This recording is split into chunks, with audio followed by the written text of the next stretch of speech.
Shalom, peuple de Dieu. Je suis votre frère Don André Lukusa. Je suis croyant du message de William Branham et je prie ici à Lubumbashi dans une église locale, Rehoboth Tabernacle, qui est dirigée par le révérend pasteur Albert Mujana Nkunda. Et d'habitude, j'aime partager la parole avec vous. Et ce soir, j'aimerais parler sur la foi. La chose qui peut rendre un homme agréable à Dieu. La chose qui peut procurer à Dieu un sentiment de bonheur ou encore un sentiment de bien-être. La foi, c'est la chose qui peut rendre Dieu gai.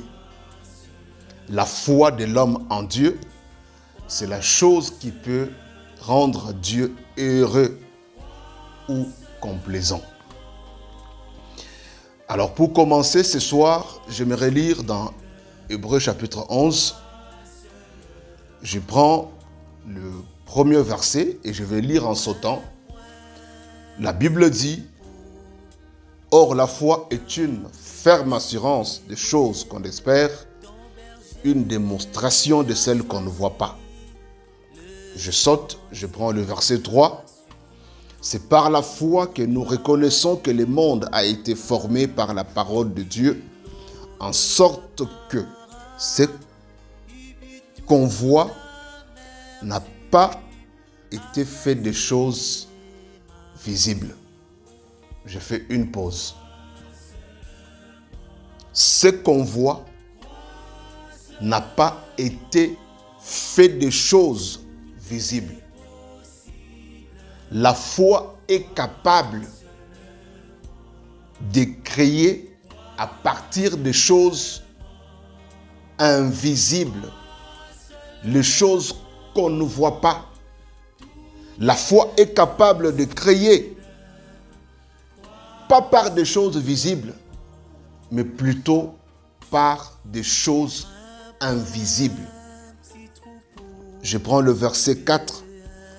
La Bible dit: « C'est par la foi qu'Abel offrit à Dieu un sacrifice plus excellent que celui de Caïn. » C'était une révélation. Et c'est par elle qu'il fut déclaré juste. Dieu approuvant ses offrandes, et c'est par elle qu'il parle encore, quoique mort. Un homme qui a parlé par la foi, même s'il est mort, même s'il arrivait qu'il puisse mourir, ses paroles restent encore. J'exhorte un homme ce soir de parler par la foi en faveur de ses enfants.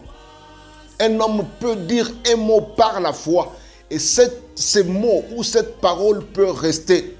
Et tôt ou tard, son enfant finira par vivre ce que son père ou sa mère avait désiré par la foi.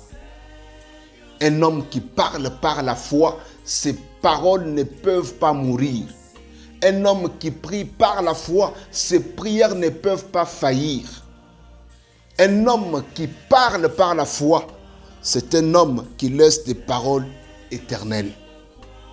Et pour nous, les croyants du message de William Branham, c'est encore un verset qui nous donne la foi dans toutes les paroles prêchées par William Marion Branham.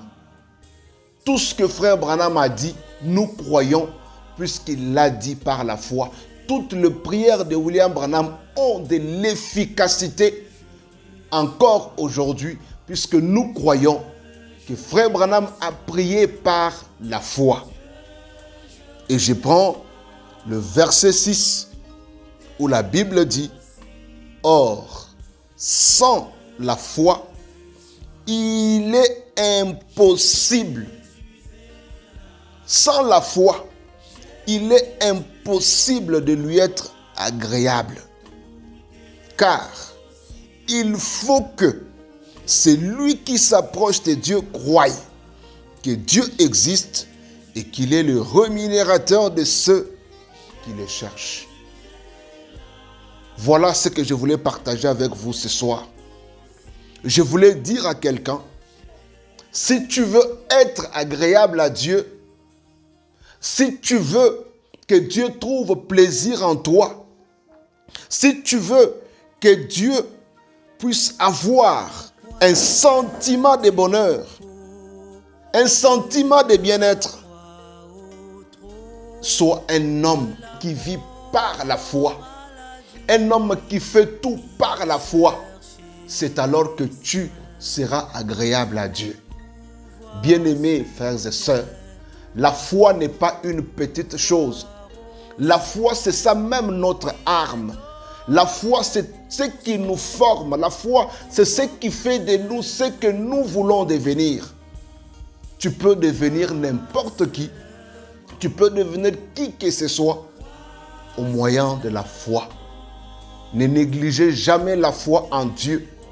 Quand vous vous approchez de Dieu, quand vous voulez prier, la première des choses, rassurez-vous que Dieu existe. Rassurez-vous que Dieu est le rémunérateur. Approchez-vous de Dieu par la foi. Si vous voulez parler, parlez par la foi. Si vous voulez prier, priez par la foi. Si vous voulez faire quelque chose, n'importe quelle chose, faites-le par la foi. Et ce qui est fait par la foi ne peut pas mourir. Les paroles des hommes prononcées peuvent faire faillir ou mourir. Mais les paroles prononcées par la foi ne meurent jamais. Les paroles dites par la foi ne peuvent pas mourir. Les actes posés par la foi ne meurent jamais. Voilà au moins ce que le Seigneur m'avait mis sur le cœur pour partager avec vous ce soir. Que Dieu vous bénisse et surtout, bonne année 2022. Que cette année, vous puissiez tous vivre par la foi. Merci.